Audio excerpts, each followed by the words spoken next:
नमस्कार, आप देख रहे हैं कशिश न्यूज। आपके साथ मैं हूं करिश्मा। तो बुलेटिन की शुरुआत करेंगे बिहार में होने वाले विधानसभा चुनाव को लेकर। आपको बता दें कि विधानसभा चुनाव से पहले विधायकों का आपको बता दें कि बिहार में होने वाले विधानसभा चुनाव से पहले विधायकों के पार्टी बदलने का सिलसिला लगातार जारी है। इसी कड़ी में आज राजद के 3 विधायक जेडीयू में शामिल हो गए। आरजेडी के 3 विधायक चंद्रिका राय, फराज फातमी और जयवर्धन सिंह को जेडीयू की सदस्यता मंत्री श्रवण कुमार और विजेंद्र यादव ने दिलाई। जेडीयू में शामिल होने के बाद चंद्रिका राय ने कहा कि मैं मुख्यमंत्री नीतीश कुमार के प्रति पूरी आस्था व्यक्त करता हूं।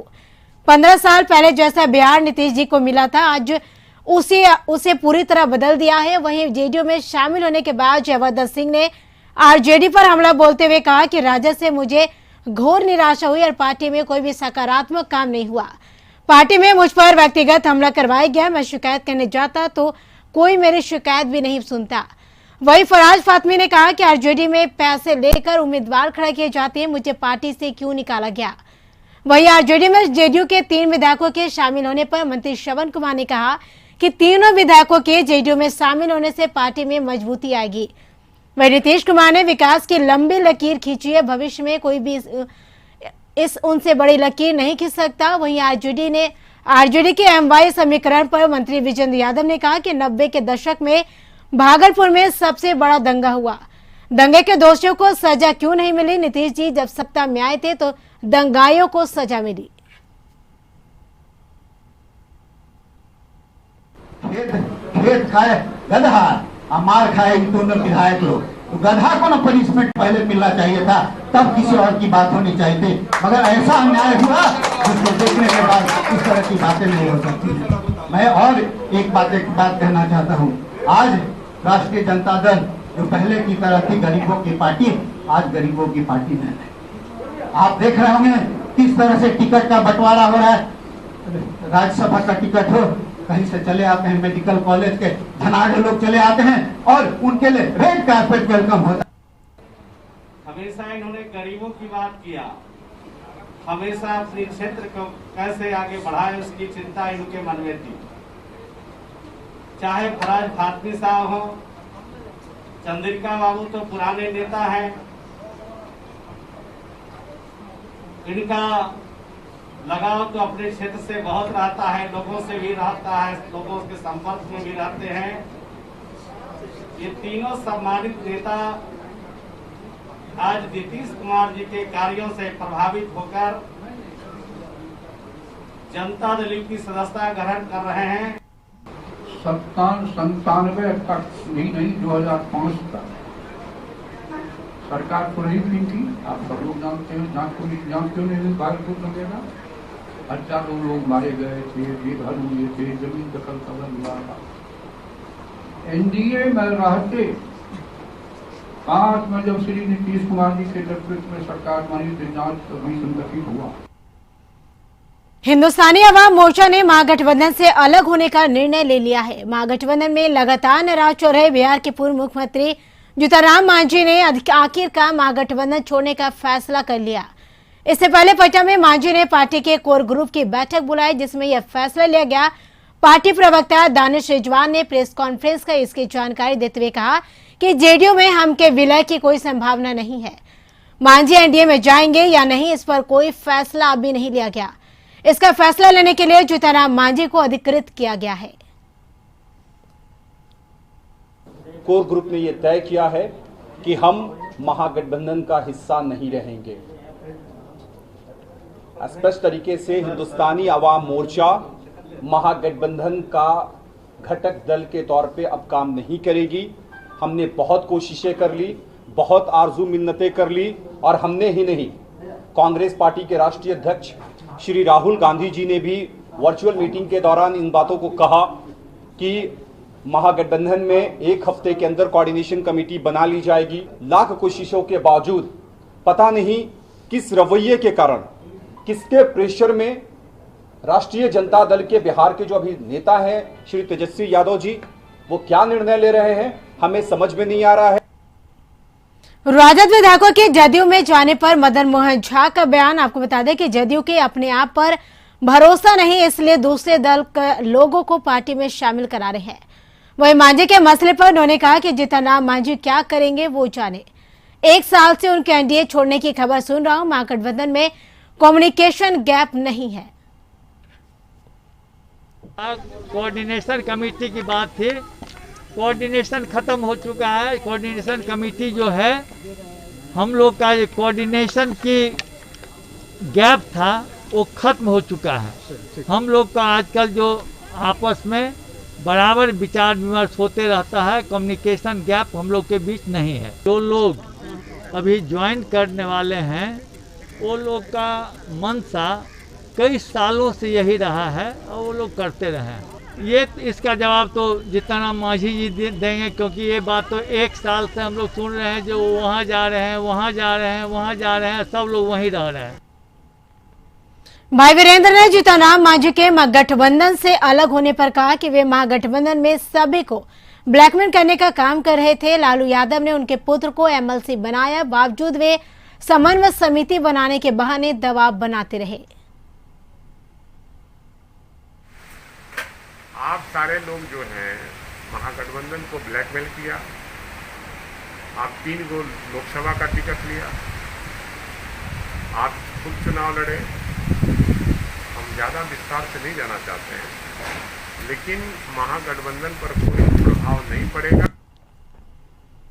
बिहार कांग्रेस के कार्यकारी अध्यक्ष श्याम सुंदर सिंह धीरज बयान अब दिए हैं कि कांग्रेस पार्टी एकजुट 1-2 नेता कहीं आते जाते हैं भी तो उससे कांग्रेस के सेहत पर नहीं पड़ेगा असर। चुनाव के पहले जो पार्टी छोड़ते हैं उनका कोई आइडियोलॉजी नहीं होता।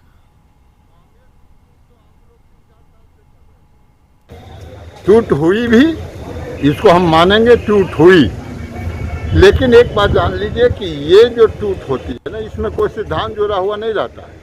और न हम कोई रीजनल पार्टी हैं जो 10-5 साल 20 साल में बने। हम लोगों का 100 साल का इतिहास है। कांग्रेस में यदि जाते हैं लोग तो नए लोगों को अवसर मिलता है आने का, उनको जगह मिलती है। हमको कोई फर्क नहीं पड़ता, हम अपने सिद्धांत पर अडिग हैं। जदयू के नेता और परिवहन मंत्री संतोष निराला का बड़ा बयान आया है। आपको बता दें कि राजद दलित नेता को मुख्यमंत्री बनाए जाने की घोषणा करें। संतोष निराला ने कहा कि मुख्यमंत्री नीतीश कुमार ने एक बार जीतन राम मांझी को मुख्यमंत्री बनाकर यह साबित कर दिया है, और राजद के लोग अगर दलित के हितैषी हैं तो दलित चेहरा को मुख्यमंत्री बनाए जाने की घोषणा करें। नहीं, जीतन राम मांझी जी को माननीय मुख्यमंत्री जी ने बनाया था और उसके बाद जो आज ये आरजेडी के जो दलित नेता हैं, उन लोगों से मैं तो यहाँ तक कहूँगा कि अपने पार्टी के नेताओं से वो कहे कि दलित का कोई मुख्यमंत्री बनाने का घोषणा करो। आरजेडी के लोग दलित कोई मुख्यमंत्री बनाने का घोषणा करें। हमारे नेता माननीय मुख्यमंत्री जी ने तो दलित महादलित का अंतिम पैदान में बैठे हुए व्यक्ति जीतन राम मांझी जी को बनाया। पटना में आरजेडी ने एक प्रेस कॉन्फ्रेंस कर बीजेपी और जेडीयू पर निशाना साधा है। इस कॉन्फ्रेंस के दौरान आरजेडी नेता श्याम रजक ने कहा कि बिहार में दलितों के साथ अन्याय हो रहा और सीएम नीतीश लोगों को भ्रमित करने का काम कर रहे हैं। वर्तमान सरकार प्रोपगंडा की सरकार है और मेरी लड़ाई यही रही कि अनुसूचित जाति, जनजाति, पिछड़ा या जो गरीब हैं उसके साथ अनदेखा किया जा रहा है। लोग बड़ी बड़ी बात कर रहे हैं, कानून व्यवस्था की बात कर रहे हैं। जब 2005 में जब अनुसूचित जाति पर अत्याचार 7% था, आज बढ़ करके 2019 में तक या 2020 के मार्च तक कहा जाए तो 17.5% बढ़ गया है। महादलित आयोग, अनुसूचित जाति आयोग, ये सब का गठन नहीं हुआ ठीक से, जिसके द्वारा लोग क्वेश्चन करते थे, उठाते थे। जो आवाम की जो समस्या थी एट्रोसिटी के बारे में, जो आर्थिक विभेद हो रही है उसके बारे में, तो सबसे ज़्यादा नुकसान हुआ उसके माध्यम से इस हुकूमत में आज दलित और आदिवासियों का। भारतीय जनता दल के सरकार ने कानून बनाया था जो भाषहीन भूमिहीन नहीं, जो 22 किलो जमीन नहीं है, रहने के लिए जमीन नहीं, वैसे लोगों को 4 देश में जमीन देंगे। और उस काम को हम लोगों ने कि वो बाखूबी किया। अब बिहार के करीब 3.5 लाख के लोगों को जमीन बसने के दिया। और उतना ही नहीं, जमीन के अलावा खेती की जमीन भी दिए, जो आज भी जो हम लोग दिए हैं उसको दखल कब्जा नहीं मिला। आज हम चैलेंज करते हैं नीतीश कुमार के, अगर बात मेरी झूठी हो जाएगी तो मुझे फांसी के सजा देंगे। राजद के दलित विधायकों के प्रेस कॉन्फ्रेंस पर जदयू का हमला, मंत्री अशोक चौधरी का बयान। आपको बता दें कि उदय नारायण चौधरी को नीतीश कुमार ने 2 बार विधानसभा में अध्यक्ष बनाया, जीतन मांझी को अपनी कुर्सी दे दी। वही श्याम रजक को लंबे समय तक मंत्री बनाए रखा। आज ऐसे लोग सीएम नीतीश पर आरोप लगा रहे हैं कि देश में दलितों के सबसे बड़े हितैषी सीएम नीतीश कुमार है। और 11 साल बाद आज ये कह रहे हैं कि नीतीश कुमार के राज्यकाल में दलित विरोधी काम हुआ है। जिस बजट, कल्याण विभाग का बजट 40 करोड़ रुपए का था, आज 1600 करोड़ रुपए का बजट है। और बजट का जो यूटिलाइजेशन है वो 2000 कुल बजट का 17-18 में 66.3% और 18-19 में 72.4% है। और माननीय नेता ने 2007 में पहली बार अनुसूचित जाति जनजाति विभाग का निर्माण कराया। और उससे महत्वपूर्ण बात यह है कि इस प्रदेश में दलितों का नेतृत्व आए राजनीति में। इसके लिए जो पंचायती राज व्यवस्था में चुनाव हुए उसमें आरक्षण देने का काम किया। राजद विधायक भाई वीरेंद्र चिराग पासवान द्वारा नीतीश सरकार पर सवाल उठाए जाने वाले बयानों को लेकर कहा कि चिराग पासवान अगर राजद में आने का सोचेंगे तो पार्टी के शीर्ष नेता उस पर जरूर विचार करेंगे, क्योंकि नीतीश कुमार ऐसे नेता हैं जिन्होंने सबको ठगने का काम किया है। उन्होंने बीजेपी नेताओं से भी आह्वान किया कि नीतीश कुमार के भ्रष्टाचार के खिलाफ आवाज उठाए। साथ ही साथ उन्होंने कहा कि नीतीश सरकार में आरसीपी टैक्स से सब परेशान है और इस टैक्स को हर जगह भरना पड़ता है। वहीं राजद विधायक भाई वीरेंद्र वहीं आरजेडी छोड़कर जेडीयू जाने वाले नेताओं पर प्रतिक्रिया देते हुए उन्होंने कहा कि इससे आरजेडी को कोई फर्क नहीं पड़ता। हमारे नेता तय करेंगे और महागठबंधन तय करेगी। अगर वो आते हैं तो निश्चित रूप से हमारे नेता इस पर विचार करेंगे। आपको बता दें कि 15,192 करोड़ की लागत से बनने वाले 14,405 योजनाओं का उद्घाटन और शिलान्यास किया। मुख्यमंत्री नीतीश कुमार ने उद्घाटन किया और शिलान्यास के मौके पर बोले, सीएम गांव में बिछेगा सड़कों का जाल। अटल जी ने सड़कों का निर्माण शुरू कराया था। 1998 में काम करने का मौका मिला तो विभागों का पुनर्गठन हुआ। योजनाओं को उद्घाटन और शिलान्यास कार्यक्रम में बोले सीएम नीतीश कुमार। तो सड़कों के लिए मेंटेनेंस की पॉलिसी बनाया गया। सड़क और पुल का मेंटेनेंस विभाग का दायित्व है। शिकायत निवारण कानून के तहत शिकायत करें। कुछ काम हमने कर लिया है, कुछ बाकी है। अक्टूबर तक काम पूरा होगा। जो काम नहीं हुआ उसकी जिम्मेदारी तय होगी। नक्सल प्रभावित इलाकों में सड़कें बनाई गई। इसमें सीएम नीतीश कुमार ने यह सब बातें कही है। ग्राम संपर्क योजना और 7 निश्चय के अंतर्गत ग्रामीण टोला संपर्क निश्चय योजना और अनुरक्षण के तहत करीब 1992 करोड़ रुपए की लागत से 1985 पथों तथा 36 पुलों का उद्घाटन करवाया है आज। और इसी प्रकार से ये 13,200 करोड़ रुपए की लागत से 12,255 पथों तथा 139 पुलों का शिलान्यास और कार्यारंभ हो रहा है। इस प्रकार से आज के इस कार्यक्रम में लगभग 15,192 करोड़ रुपए की लागत से 14,240 पथों एवं 165 पुलों का उद्घाटन एवं शिलान्यास कार्यारंभ किया गया। पीएमजीएसवाई के अंतर्गत बड़े पैमाने पर बिहार में सड़कों का निर्माण हुआ है, परंतु उनका रख रखाव एक बहुत बड़ी चुनौती है। इसलिए 15वें वित्त आयोग को बिहार की ओर से जो ज्ञापन दिया गया है उसमें यह आग्रह किया गया 15वें वित्त आयोग से कि पीएमजीएसवाई की सड़कें और मुख्यमंत्री ग्राम संपर्क योजना के अंतर्गत जो सड़कें हैं उनके रख रखाव के लिए और 15वां वित्त आयोग जो है वो राशि उपलब्ध कराए। अगले साल के बजट में और पथ निर्माण और ग्रामीण कार्य विभाग के बजट में ये प्रावधान किया जाए कि वो जो खर्च करेंगे उसका एक हिस्सा पौधारोपण पर खर्च किया जाएगा और उसका बजट के अंदर और प्रावधान किया जाएगा। अब बात करेंगे सुशांत सुसाइड मामले की। तो आपको बता दें कि सुशांत सिंह राजपूत केस की जांच करने कल मुंबई जाएगी सीबीआई की एसआईटी की टीम। इधर सुशांत के पिता के सिंह ने बेटे की संपत्ति पर अपना दावा जताया। आपको बता दें कि सुशांत के पिता के सिंह ने प्रेस बयान जारी करते हुए कहा कि मैं सुशांत का कानूनी रूप से वारिस हूँ।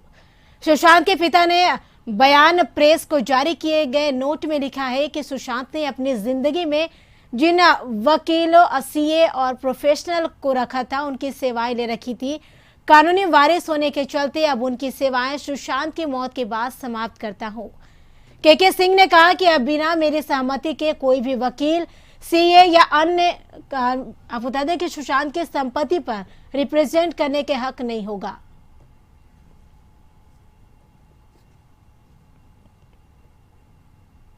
प्रधानमंत्री नरेंद्र मोदी ने महेंद्र सिंह धोनी को एक भावुक चिट्ठी लिखकर उनका धन्यवाद दिया है। पीएम ने पत्र में लिखा है, आपको बता दें कि आप ये लिखा है कि उनकी उपलब्धियों को याद करते हुए आगे लिखा है कि धोनी हमेशा कूल रहे हैं और उम्मीद को नहीं छोड़ा। धोनी ने अपने ट्विटर पर पीएम की चिट्ठी शेयर करते हुए पीएम का आभार जताया, उन्होंने धन्यवाद दिया है। धोनी ने कहा कि एक कलाकार, एक खिलाड़ी और एक सैनिक हमेशा प्रशंसा के लिए तरसता है। तो बिहार में कोरोना के 2451 नए मामले आए सामने। तो बिहार में कोरोना के बता दें आपको कि 30,063 कोरोना के एक्टिव मामले हैं। तो बिहार में कोरोना के कुल 1,14,910 कोरोना के मामले हैं। पटना में 367 केस है। मुजफ्फरपुर में 174 नए केस सामने आए। कटिहार में 102, मधुबनी में 141, सारण में 99 और बेगूसराय में 97 नए केस हैं।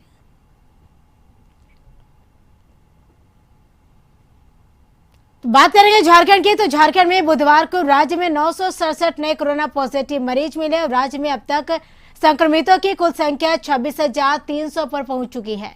इनमें 16,566 स्वस्थ हो चुके हैं। इस समय एक्टिव केस 9,456 है।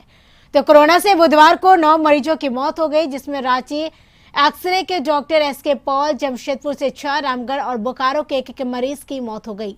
तो राज्य में अब तक 278 मरीजों की मौत हो चुकी है। झारखंड में मृत्यु दर 1% से नीचे थी, जो बढ़कर 1.5% पर पहुंच गई। वैसे पूरे देश में मृत्यु दर 1.93% है और रिकवरी रेट 62.98% है। पटना के जक्कनपुर थाना क्षेत्र में स्थित मनोकामना अस्पताल में मरीज की मौत के बाद परिजनों ने जमकर हंगामा किया। परिजनों का आरोप है कि 2 दिन पहले मरीज रामदास सिंह को भर्ती कराया गया था और करीब 3 लाख रुपए भी अस्पताल प्रबंधन ने इलाज के नाम पर जमा करवा लिया था। परिजनों के मुताबिक अस्पताल प्रबंधन की ओर से 2 दिनों से उनके स्वस्थ हो जाने का भरोसा दिलाया जा रहा था, लेकिन फिर उन्हें सूचना दी गई कि मरीज की मौत हो गई। वही संबंध में परिजनों ने थाने में शिकायत दर्ज करा दी। पुलिस का कहना है कि मामले की जांच के बाद दोषी पाए जाने पर अस्पताल प्रबंधन के खिलाफ कार्रवाई की जाएगी।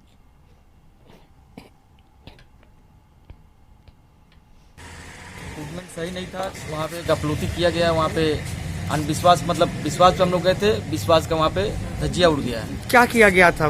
बहुत ज्यादा परेशानी हुई है। सारा दवाई अभी कुछ नहीं हुआ।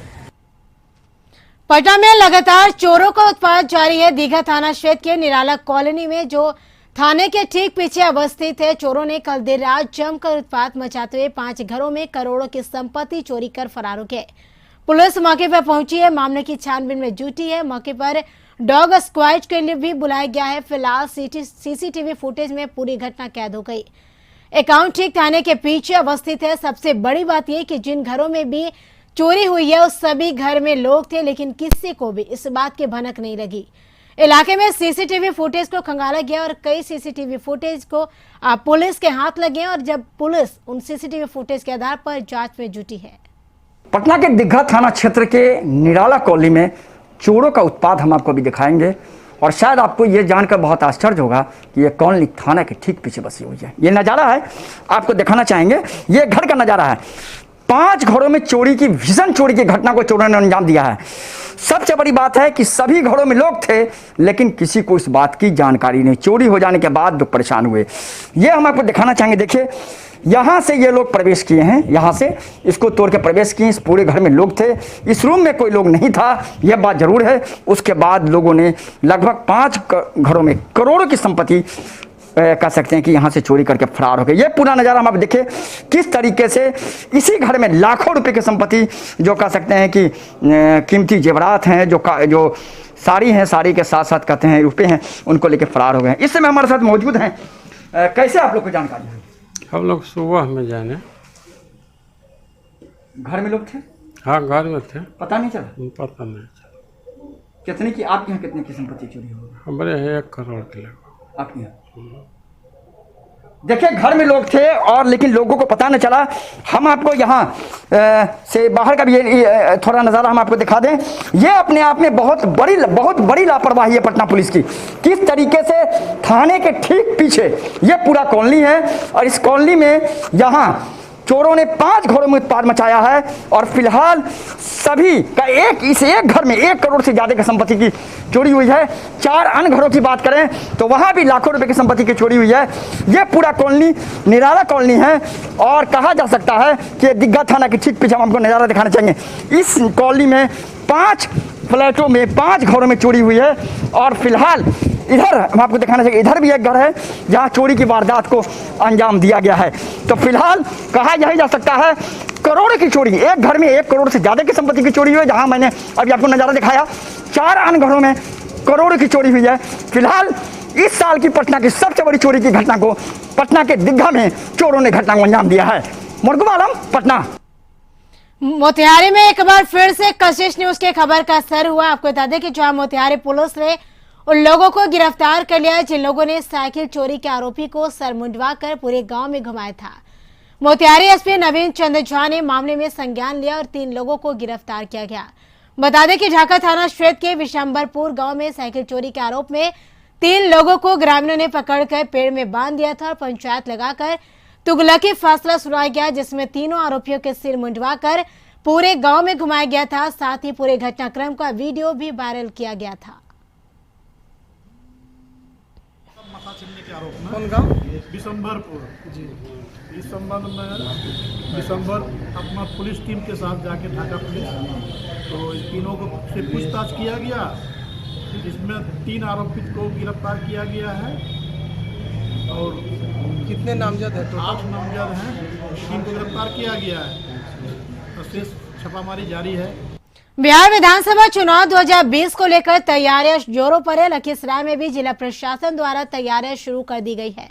बता दें कि जिला प्रशासन के लिए सबसे बड़ी चुनौती कोरोना काल में बेहतर तरीके से चुनाव संपन्न कराना है, जिसके लिए सोशल डिस्टेंसिंग का खास ख्याल रखना जाना बेहद ही जरूरी है।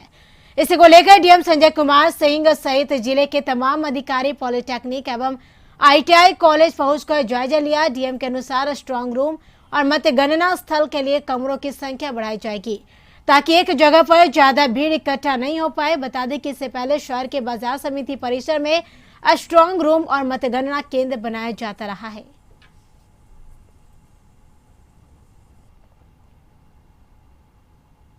इसी के साथ इस वक्त बुलेटिन में फिलहाल इतना ही। आप देखते रहिए कशिश न्यूज। मुझे दीजिए इजाजत। नमस्कार।